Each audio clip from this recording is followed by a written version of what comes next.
tapa na mesa, querer até ir pra porrada, não é o caso. Dá porrada no Chico Lopes. Eu até sou favorável que a CPI, no caso do Chico Lopes, tivesse pau de arara lá. Ele merecia isso, pau de arara. Funciona. Eu sou favorável à tortura, tu sabe disso. E o povo é favorável a isso também. Se você fosse hoje o presidente da República, você fecharia o Congresso Nacional? Não há a menor dúvida, daria golpe no mesmo dia. No mesmo dia. Não funciona. E tenho certeza que pelo menos 90% da população ia fazer festa e bater palma, que não funciona. O Congresso hoje em dia não serve pra nada, xará. Só vota o que o presidente quer. Se ele é a pessoa que decide, que manda, que tripudia em cima do Congresso, deu logo um golpe, pô. Parte logo pra ditadura. Agora, não vai falar em ditadura militar aqui. Só desapareceram 282. A maioria marginais, assaltantes de bancos, sequestradores. O senhor tem esperança, o senhor tem futuro, o senhor imagina, o senhor vê o Brasil em um lugar melhor, o senhor acredita nesse país? De que maneira o senhor enxerga o Brasil de todos nós? Só com crise, né? Não é com crise que cresce, essa palhaçada que a gente vê na imprensa por aí, né? Que a propaganda paga do governo, o dia de você contribuinte. Só com uma crise seríssima. Me desculpa, né? Através do voto, você não vai mudar nada nesse país. Tá? Nada, absolutamente nada. Isso só vai mudar, infelizmente, quando um dia nós partimos para uma guerra civil aqui dentro. Né? E fazendo um trabalho que o regime militar não fez. Matamos 30 mil. Começando com o FHC. Não deixar pra fora, não. Matando. Se vai morrer alguns inocentes, tudo bem. Se for ter guerra, morre inocente. Eu até fico feliz se morrer, mas desde que vá 30 mil outros junto comigo. Né? Não eu marginal. Marginais outros junto comigo. Fico feliz.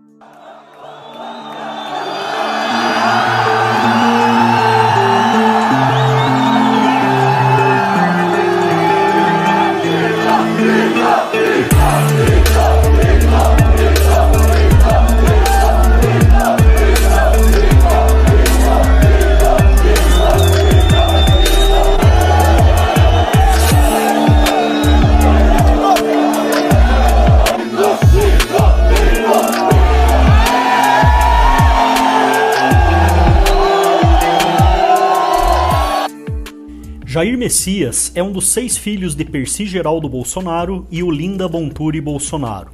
Seu pai sustentava os 6 filhos trabalhando como dentista prático, sem formação, e por isso mudavam-se constantemente da cidade.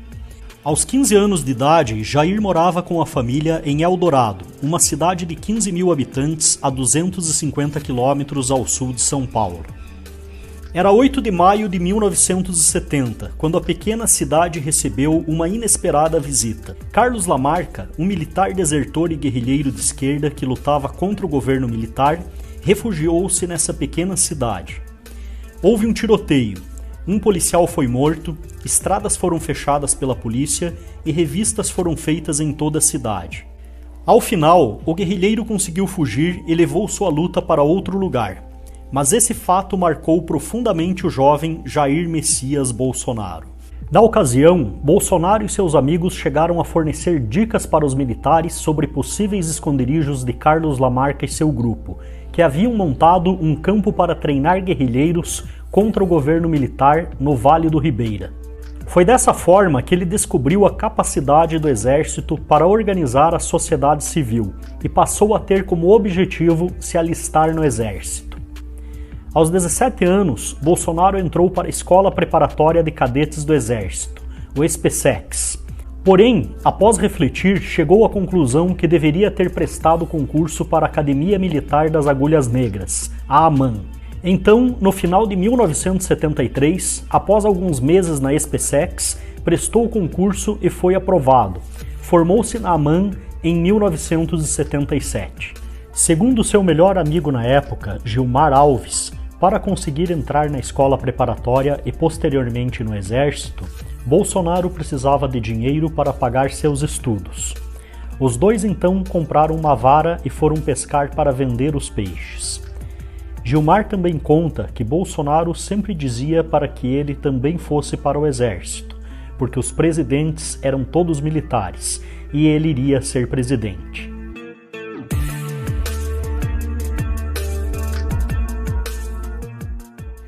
Bolsonaro só começou a se tornar conhecido publicamente em 1986, quando escreveu um artigo na seção Ponto de Vista da revista Veja. Nessa época, estava com 31 anos e servia como capitão no 8º Grupo de Artilharia de Campanha Paraquedista. No artigo, ele contestava a cúpula do Exército, afirmando que o desligamento de dezenas de cadetes da Academia Militar das Agulhas Negras se devia aos baixos salários pagos à categoria, e não a desvios de conduta como os mesmos afirmavam. Bolsonaro foi detido pelo texto, ficou preso durante 15 dias e sofreu um processo militar por indisciplina.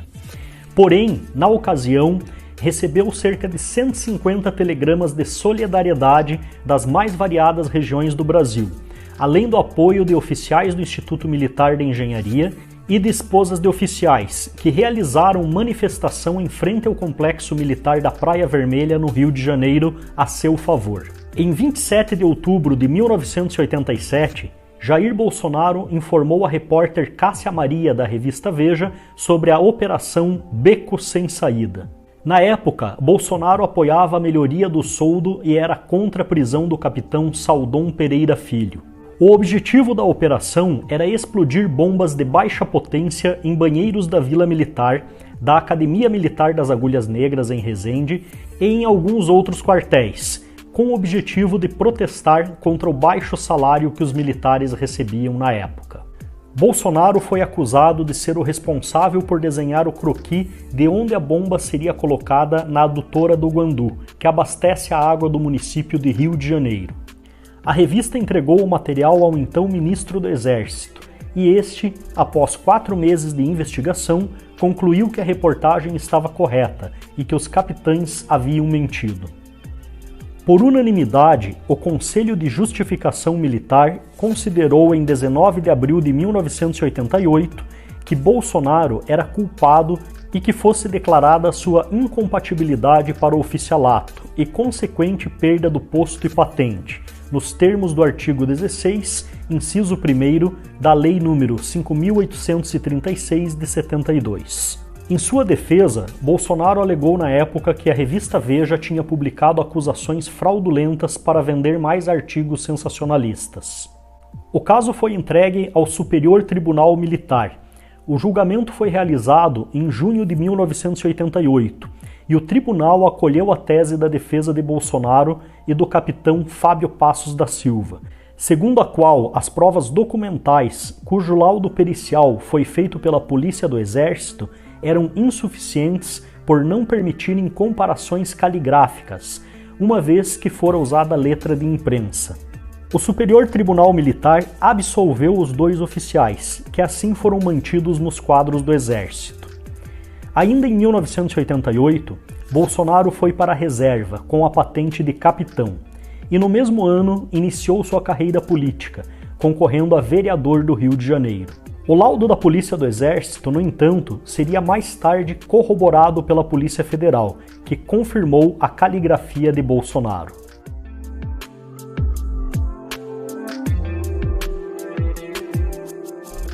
Aproveitando a fama adquirida por defender as causas dos militares, em 1988, Bolsonaro entrou para a vida pública elegendo-se vereador do Rio de Janeiro pelo Partido Democrata Cristão, o PDC.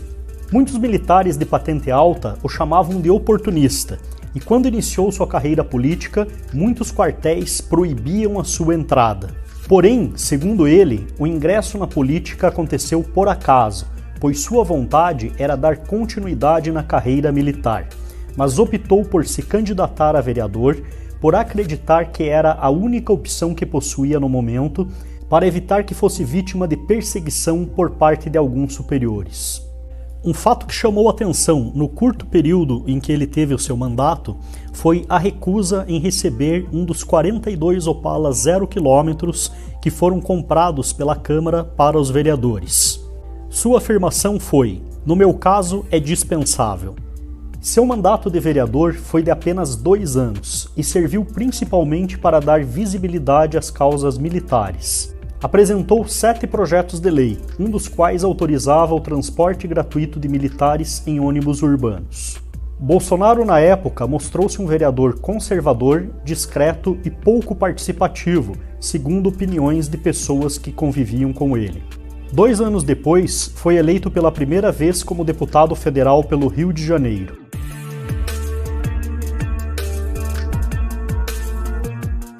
Deputado Jair Bolsonaro, o senhor tem 3 minutos prorrogados. Não sai não, Maria do Rosário, fica aí. Prorrogado. Fica aí, Maria do Rosário, fica. Há poucos dias tu me chamou de estuprador no Salão Verde e eu falei que não estuprar você porque você não merece. Fica aqui para ouvir. E, senhor presidente, o senhor não pode tomar partido de posição de parlamentares aqui não, ok? E quando eu sair daqui, eu vou ocupar teu espaço aí. Posso manifestar a adesão.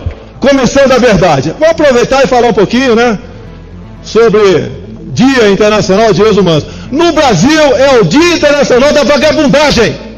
Os direitos humanos do Brasil só defendem bandidos, estupradores, marginais, sequestradores e até corruptos. Dia Internacional dos Direitos Humanos no Brasil serve para isso. Isso está na voz, está na boca do povo na rua. Maria do Rosário sai daqui agora correndo. Por que não falou da sua chefe, Dilma Rousseff, cujo primeiro marido sequestrou um avião e foi para Cuba? Participou da execução do major alemão, do segundo marido confessou publicamente que expropriava bancos, roubava bancos, pegava armas em quartéis e assaltava caminhões de carga na Baixada Fluminense. Por que não fala isso? Maria do Rosário, por que não falou sobre sequestro, tortura e execução do prefeito Celso Daniel do PP? Nunca ninguém falou nada sobre isso aqui. Tão preocupados com direitos humanos? Vai catar coquinho! Esse vídeo que acabamos de assistir é um excelente exemplo do seu perfil comportamental.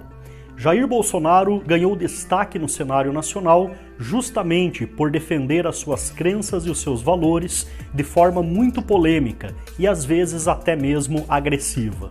Chegou a ser acusado pelos seus colegas no Congresso e até mesmo pelos seus opositores da esquerda de ser um político individualista. Porém, todos sabem que, na verdade, ele foi excluído por não querer participar dos jogos e esquemas que existiam na Câmara dos Deputados. Seu maior crime sempre foi ter a coragem de falar aquilo que muitas pessoas pensam, mas que não teriam a mesma coragem de falar publicamente. Em 6 mandatos e 28 anos no Congresso Nacional como deputado federal, nunca foi acusado de nenhum crime de corrupção ou mesmo de algum tipo de atividade ilícita. Por outro lado, ele já foi muitas vezes processado justamente pelo seu comportamento polêmico. E foi também esse comportamento que o tornou uma figura pública em programas de TV, talk shows, programas de auditório e principalmente na internet, aonde virou um meme e também conquistou uma verdadeira legião de fãs. Apesar de seus opositores se esforçarem para tentar passar a imagem de um deputado sem atuação, segundo o levantamento da agência Lupa e também do jornal O Estado de São Paulo, em seu período como congressista, Bolsonaro apresentou 172 projetos, sendo relator de 73 deles. 162 foram projetos de lei, foi um projeto de lei complementar, e 5 propostas de emenda à Constituição. Também apresentou outras 470 proposições, como emendas e processos em comissões, indicações de autoridades para que prestem informações em casos analisados pela Câmara, e mensagens e manifestações em plenário. Bolsonaro conseguiu aprovar 2 projetos de lei e uma emenda, entre elas uma PEC que prevê a emissão de recibos junto aos votos nas urnas eletrônicas, e uma proposta que estende o benefício de isenção do imposto de produtos industrializados para bens de informática.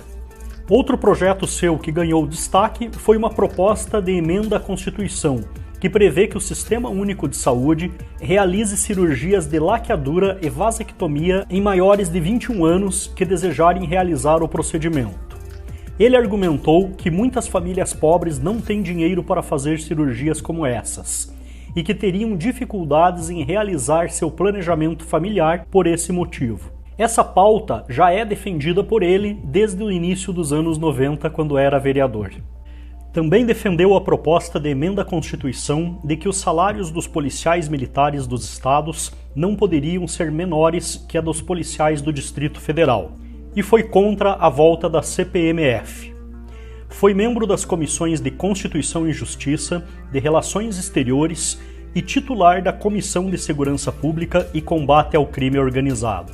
Bolsonaro justifica sua dificuldade na aprovação de seus projetos alegando que não recebia apoio suficiente dos demais congressistas, por sofrer discriminação por possuir ideias direitistas.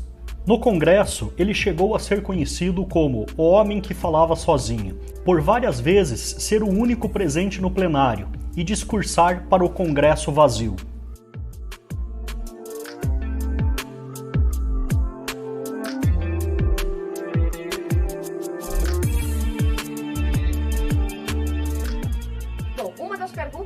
Aparecem aqui no Twitter Bolsonaro será candidato à presidência em 2018? Em 2014 houve ali aquele vai ou não vai, gente apoiando, gente descendo a borduna. E aí, Bolsonaro? Só em duas condições não serem candidato, né? Se estiver morto, tá? Ou se tiver inelegível. Olha, nós temos o povo ao nosso lado, não temos estrutura e temos também a verdade. A minha vida pregressa, 16 anos de capitão do Exército, também ajuda a potencializar essa credibilidade junto à população brasileira. Então é com esse espírito, sem obsessão, mas encarando como uma missão de Deus, é que nós nos preparamos para disputar possivelmente as eleições do ano que vem. Nas eleições de 2010 e 2014, Bolsonaro já tinha considerado concorrer ao Planalto, sempre com um discurso anticorrupção e principalmente anti-PT.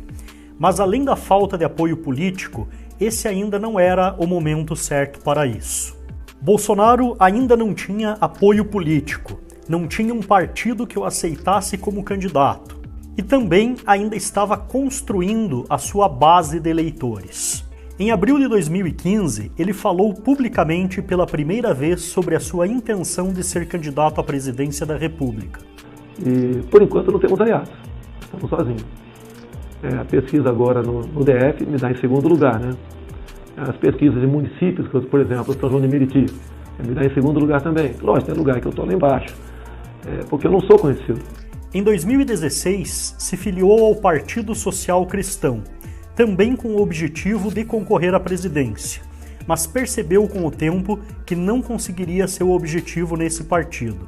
Então, em 2018, mudou novamente, filiando-se ao Partido Social Liberal. Aproveitando todos os movimentos relacionados ao impeachment de Dilma Rousseff, o crescimento do antipetismo no Brasil, resultado dos inúmeros escândalos de corrupção, e o crescimento dos movimentos conservadores de direita e liberais no país, somado ao fato dele ser o político mais popular do Brasil nas redes sociais, finalmente ele conseguiu o apoio que precisava. No começo, ele era considerado o azarão. Ninguém levou realmente a sério a sua candidatura e chegou a ser considerado uma piada pelos demais congressistas. Mas rapidamente ele ganhava cada vez mais apoio de movimentos de direita e principalmente de movimentos que organizavam grandes manifestações, em especial a favor do impeachment de Dilma Rousseff, a favor da Lava Jato e contra o Partido dos Trabalhadores. No dia 6 de setembro de 2018, Bolsonaro foi vítima de um ataque à faca durante uma campanha em Juiz de Fora, Minas Gerais. Foi atingido no abdômen enquanto estava nos braços de seus eleitores e necessitou passar por um procedimento de laparotomia exploratória na Santa Casa de Misericórdia de Juiz de Fora. Bolsonaro chegou a perder 40% do sangue do corpo, cerca de 2,5 litros, e passou por 2 cirurgias. Adélio Bispo de Oliveira, identificado como autor do crime e posteriormente preso, declarou no boletim de ocorrência que o fez a mando de Deus. As investigações mostraram que Adélio foi filiado ao PSOL entre 2007 e 2014.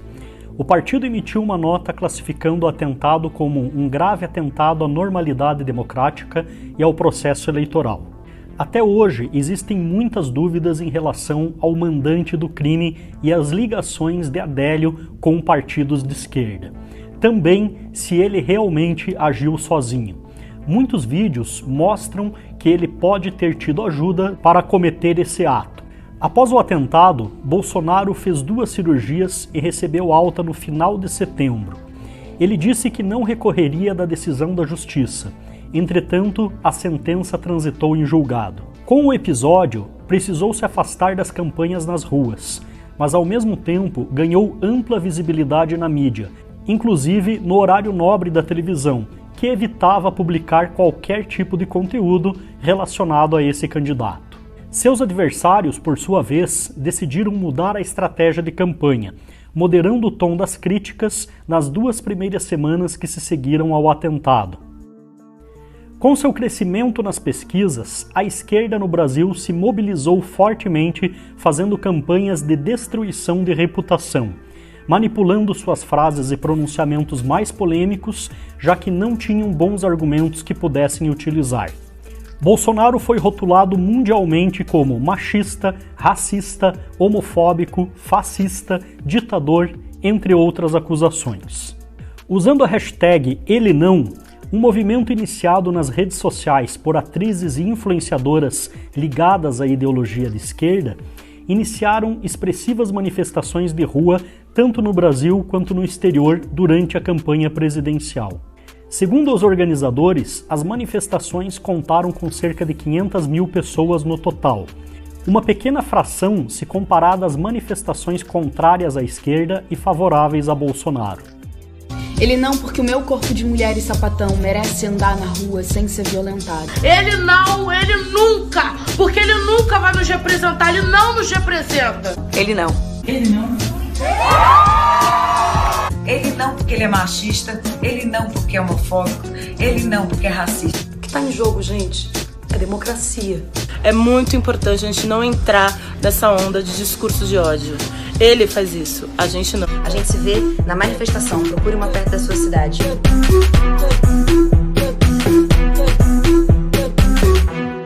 Quanto mais os seus opositores o atacavam, mais ele crescia nas pesquisas e ganhava mais seguidores. Tudo que era apontado como defeito pelos seus opositores acabava sendo visto como uma qualidade pelos seus eleitores. Lula, seu principal rival, estava preso. Haddad, que representava o PT nas eleições, estava, assim como os demais candidatos, envolvido direta ou indiretamente em escândalos. Ou mesmo ainda tínhamos aqueles candidatos que simplesmente não tinham chances de vencer por causa da sua pouca popularidade. Bolsonaro era o cara certo na hora certa, era o político que o Brasil queria. Alguém que não estava envolvido em casos de corrupção ou escândalos. E apesar de ser polêmico, representava uma nova mentalidade do brasileiro. Um povo que estava cansado de casos de corrupção e de não receber nada em troca do governo. Bolsonaro venceu com 55,13% no segundo turno das eleições e se tornou um dos presidentes mais populares de toda a história do Brasil. Teve o azar de encontrar uma pandemia em seu caminho, o que deu mais combustível para os seus opositores usarem contra ele. Hoje, ele é o principal candidato para a disputa em 2022. Mas seu governo ainda não acabou e temos muita coisa pela frente, principalmente com Lula novamente na disputa. Por esse motivo, nós resolvemos deixar esse vídeo por aqui, mantendo apenas a história de vida de Jair Bolsonaro. E se você quer um novo vídeo, um segundo episódio, contando o que aconteceu a partir das eleições, a partir da vitória de Jair Bolsonaro, deixe seu comentário aqui embaixo, curta esse vídeo e também se inscreva no canal, que em breve nós vamos publicar a continuação desse documentário. Valeu, pessoal, abraço e até o próximo vídeo. 94,44% das urnas apuradas. Então, portanto, está eleito.